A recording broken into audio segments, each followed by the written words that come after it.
What's going on, everybody? It's your boy Spencer. I'm finishing up the lineage of Raidraptor and ABC Dragon Buster, whatever you want to call it, ABC Cyber Dragon gameplay videos. I took them to competitive, quote unquote, but I did try my best to play against some meta decks, and I will show you replays against those meta decks, and then at the end I'll throw in some extra ones just because, when you try to do replays with certain people, and then you say like, oh, I want to play against meta, then they end up playing Cubic or something, and then you go from there. But the first kind of matchup I'll have is Dragon Link. So I played this guy in a match. He had Super Poly and in two other games. In the two other games, he had Super Poly and Dark Ruler No More in his opening hand. So obviously that was not so good for me. Super Poly is pretty darn bad. It's actually really bad because this guy, goes for the target of. It's not Starving Venom.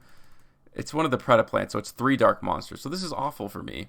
I think Dragon Link is okay. I actually feel pretty comfortable with this matchup because most people aren't playing Super Poly, I'm pretty sure, at least not from what I've seen. It's still insane that Dragon Link is so good. So we'll see what I end up doing and like how I can even survive a Super Poly that gets rid of like 3 of my best monsters on the board. But you do have stuff like Fog Blade, so it kind of helps you, and then obviously this can't be Super Poly'd away. So we'll see what kind of decision making I end up doing here.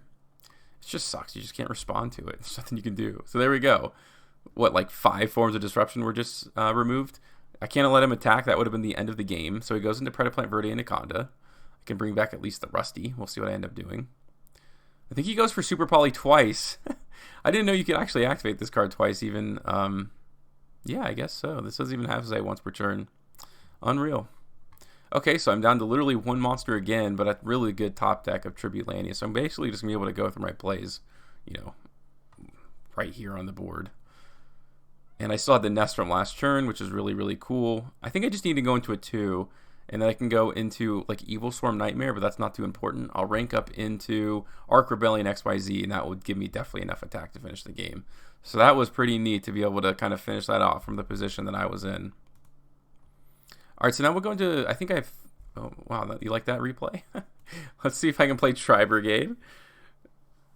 Dark Ruler No More again. Like, that by in and of itself, like, Super Poly is way worse. Like, Dark Ruler No More by itself is not enough if you get a full Raidraptor board, which is amazing. And plus, anything they put in the back row is just gone. Satellite Cannon is such a good card. I mean, you have 2 Omni Negates and a pop, so it's like, you can really wait if you want to go into the Requiem, but it's not super necessary in the beginning. There's just an infinite amount of extenders in here. I think sometimes I even not even overextend. Like I just get an extra form of disruption. I'm pretty sure I do here too. There's XYZ. All right, so I can get the Phantom, Ancient Cloak and Banish, obviously, to give me the Silent Boots. And I haven't even used Strangle Lanius yet. Yeah, so I do get another form of disruption here. And I go into the Evil Swarm Nightmare to flip some cards face down. Finally, I can end with Verde Anaconda going into the Dragoon. I probably could have used Infinity's Effects to grab the Verde Anaconda, but that's okay. There we go, Dark Ruler No More. So then I know, like, oh, he's probably playing, Zodiac. So he's going to be using monster effects the entire time, which is fine. So he's going to try to do that. I'm just going to negate the attack, of course. And I know he may have Tri-Brigade Revolt, but he's obviously not going to be activating it this turn. So I have 2 Omni Negates for next turn. So I'm not really worried about his back row at this point. I just have a bunch of disruption. The only thing I have to wait for now is the next time he tries to, go into a Link monster. And that's it. He's already used all of his resources. He can't get a card back to his hand. I think I had Ignore Chain on here. So, like, Ignore, like, this obviously is just the end of the duel, which is really nice, right? Like, I just completely were able to go through that Dark Ruler No More and, destroy his plays. Jeez, I can't talk. Alright, so that's pretty good too. So let's go against another Tri-Brigade matchup here. He's got the Ash. We'll see where he ends up using it. I hate going into Allure of Darkness into Allure of Darkness. It's terrible. But this is actually full combo, if you can believe that. You may think the Ash is good there, but obviously I sent my Extender to the graveyard to be able to use it again. My plays aren't probably going to be amazing because I'm only locked into Darks now, so no Cyber Dragon Infinity or anything like that. But I should at least I probably just go into like Dragoon at this point.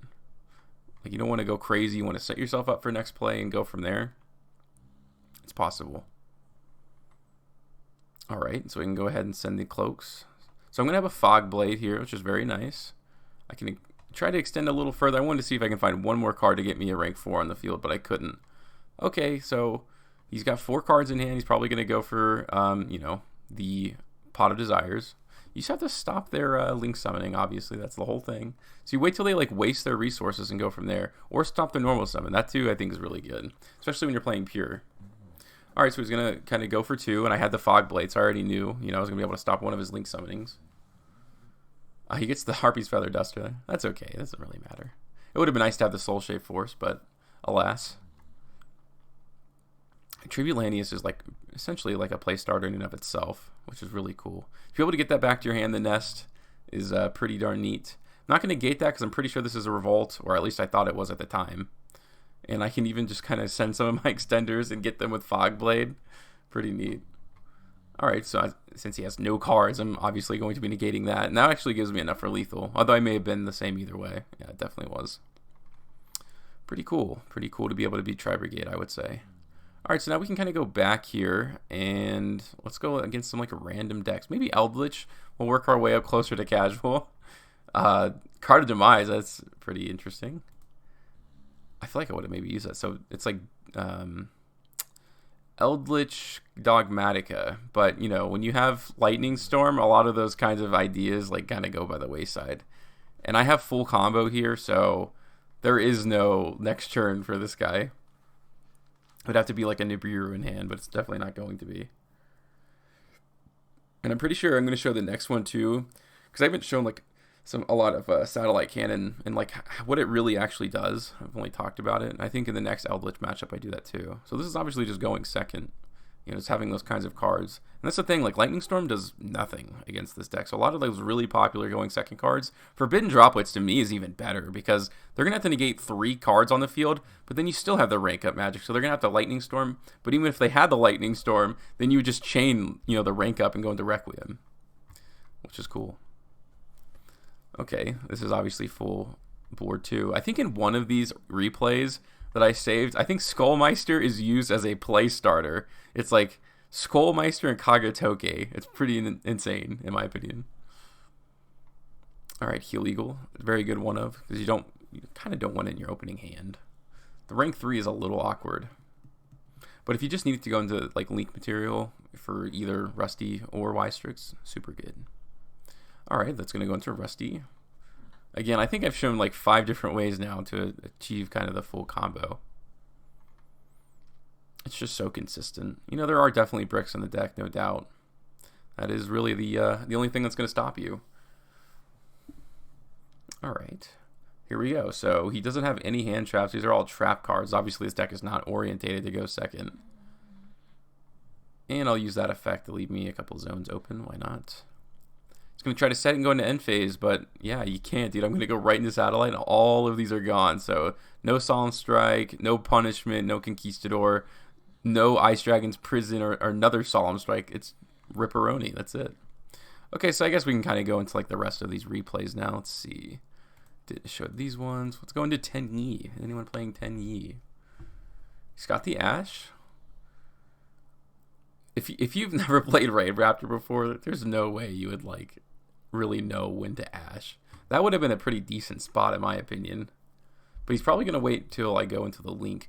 Honestly, ashing the Y-Strix is so much better than like negating its effect because of the secondary one. Because I already have an extender in my hand here. And I can go into Raider's Wing. I'll probably just go into like Dragoon and Rebellion, which is totally fine. It's normally enough to beat somebody. It's like a ton of disruption anyways. I'm just missing one Omni Negate. Alright, Harpy's Feather Duster. Kind of forced me into, you know, going into the Requiem a lot earlier than I wanted to. But he only has, what, 3 more cards in hand? I have, like, as long as they're not all monsters, I have the negates for. Plus, I had the Ash Blossom, too. You hate to see that. And that is the end of the game, for sure. Alright, here's a random duel. They're playing, I guess, the Junk Speeder deck where they summon a bunch of cards. I have the Red Ice Fusion in hand, so let's see where I end up going with this, because it's not going to end in Dragoon, obviously. I have all the cards that I need. I had the Heal Eagle, or I searched it out, I should say. It's really nice when you can go into Mimicry early, just to give yourself one more rank 4, like, automatically. Drew into the Soul Shape Force. Okay. Alright, there goes the Infinity. Very nice.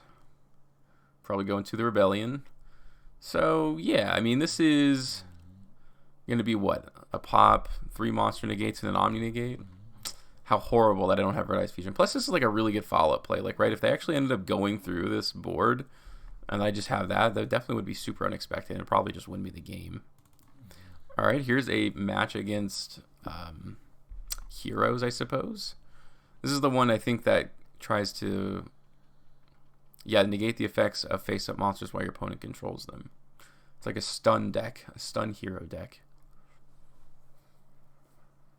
Normally they have a lot of hand traps. Let's see, but Red Reboot, Infinite Impermanence, Ash. So yeah, I guess they did have them in the deck. They just didn't draw into them. You hate to see that because this deck is nuts. Drawing like an Ash for turn or something like that, if they were, is not going to help.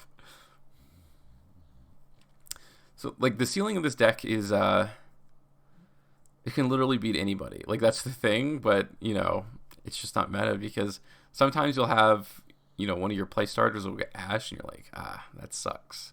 And then it'll be from there. But every once in a while, it'll be amazing for you, right? And then you'll be able to fight through, like, 3 hand traps.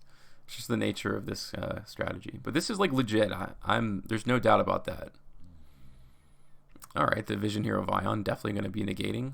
Everything he special summons is going to flip face down anyways. And then I can just use Infinity to grab it, attack position. There we go. That's the end of the game. He's going to try to like negate the attack or something, but yeah. That's not going to do it, Chief. Okay. And let's go into another hero matchup. This is it. This is the duel I was talking about. Look, it doesn't look like I have any way of assembling a good board here.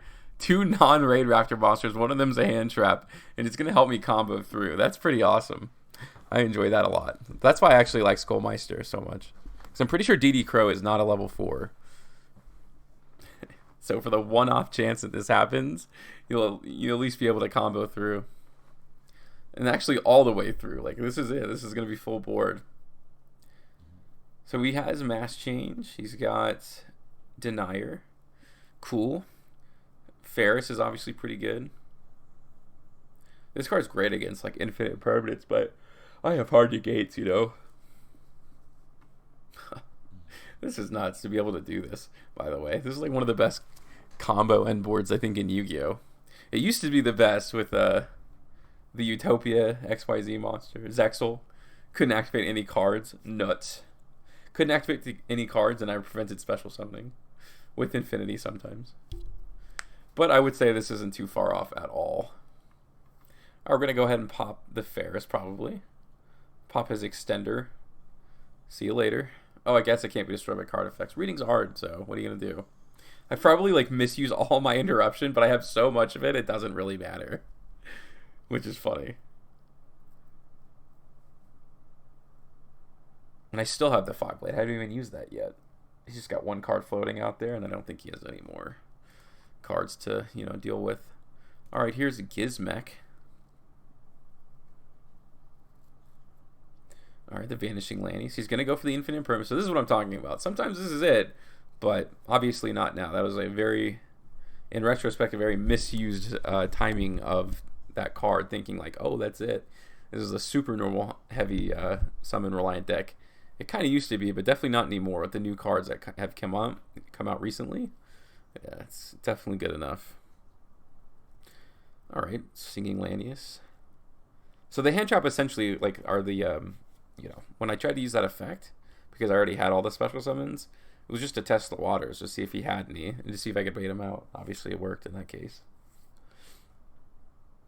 And everything, you know, the Lightning Storm obviously pretty unfortunate, but I'll take that because it would have been pretty good. I would imagine, you know, if I was going second. And with these cards, I don't think it's going to be enough. I think he's going to try to go for the Gizmek, but yeah, no. Yeah, no. South Park episode. I should put that clip in here. Okay, and I think there's just a couple more, like Despia and Cubic. Despia is okay, because I think they use Dogmatica cards. Here's the Super Poly again, obviously. This is one of the worst cards that you can go up against if you're a Raidraptor player. But if he doesn't have the 3, then he's going to have to choose like what form of disruption he wants to leave for me out on the field. Although I think some of these have like dark. Yeah, he may only be able to get rid of one. No, he's. We'll see. We'll see if he wants to go into his own fusion monsters at that point. Which is really like the great advantage of having infinity, obviously.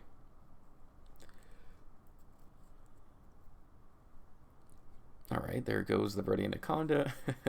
Stop me if you've seen this one before. If this was like really fast, you can also look up my combo tutorial. I showed you exactly how to make this board kind of step by step. So you don't have to worry about nothing like that. I need to have the Skullmeister too, so having a hand trap on top of that, pretty neat. Okay, so he's gonna get rid of one of them. I think if I was him, I would definitely get rid of Dark Rebellion XYZ because look how much disruption this is now. I mean, first of all, you know, this card's destroyed, and now I have all of these monster negates. It's pretty devastating, of course, though. I mean, it's not amazing. Alright, it's certainly going to negate that. Bring back the infinity, too. I mean, come on now. Come on now. That's pretty good. And last, here's a duel against cubic monsters. Let's go. This is top tier meta matchup. Raidraptors versus cubics. Let's see what his hand trap lineup looks like. Oh, Eldlich is in there too. Why not? Does he play Eldlich cards? No. Okay. What? Is it really just for the pop effect?